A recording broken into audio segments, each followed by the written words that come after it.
Okay, good morning all of you. My name is okay, उसमें my vocabulary channel में आपका स्वागत है।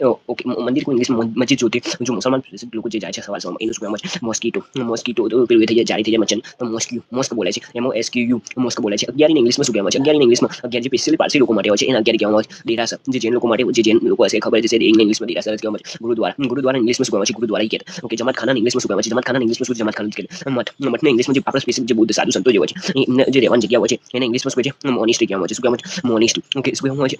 આશ્રમ. આશ્રમને હિન્દુ જે સંતો સાધુ સંતોને રહેવાની જગ્યા હોય છે એને ઇંગ્લિશમાં શું કહેવામાં આવે છે? હર્મિટેજ કહેવામાં આવે છે. ગ્રહો જો ગ્રહો કેટલા બધા હોય છે? સૂર્ય હોય છે, શનિ હોય છે, રવિ હોય છે, સોમ હોય છે, મંગળ હોય છે, એને શું કહે છે? પ્લાનેટ કહેવામાં આવે છે. ઓકે, એઝ એક્ઝામ્પલ તરીકે ઓકે, સૂર્યને ખબર છે સન કહેવામાં આવે છે, એ મારે એક્સપ્લેન કરવાની જરૂર જ નહીં. ઓકે, પ્લુટો ઇંગ્લિશમાં શું કહેવામાં આવે છે? પ્લુટો ઇંગ્લિશમાં પ્લુટો કહેવામાં આવે છે. ઓકે, તેના પર બુધને ઇંગ્લિશમાં શું કહેવાય છે? બુધને ઇંગ્લિશમાં મર્ક્યુરી કહેવામાં આવે છે. શું કહે છે? મર્ક્યુરી. ઓકે, ગુરુને ઇંગ્લિશમાં શું કહેવામાં છે? ગુરુ જે હોય છે એને ઇંગ્લિશમાં જુપિટર કહેવામાં આવે છે.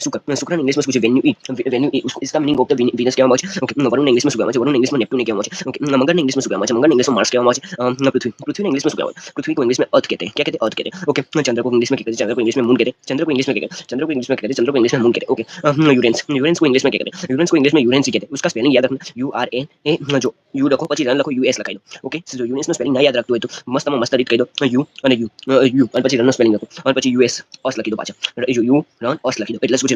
યુરેન્સ થઈ ગયું. શોર્ટ એન્ડ સિમ્પલ છે. બહુ કંઈ એટલું બધું લોજિક દોડાવવાની જરૂર છે નથી. અમુક ઓકે મળવાના હોય. ઓકે, શનિવારને ઇંગ્લિશમાં શું કહેવામાં? શનિવારને ઇંગ્लिશમાં सर्टेन कहते हैं. ओके, आकाश को इंग्लिश में कहते हैं. आकाश को इंग्लिश में कहते हैं स्काई कहते हैं. Okay, thank you for watching. जो ये वीडियो को अच्छा लगा हो तो आपके फ्रेंड्स के साथ शेयर करना, लाइक करना और ये मेरी इंस्टाग्राम में वीडियो वोकेबुलरी चैनल है उसको फॉलो कर देना, जैसे कि आपको डेली बेसिस पे ये वीडियो देखने को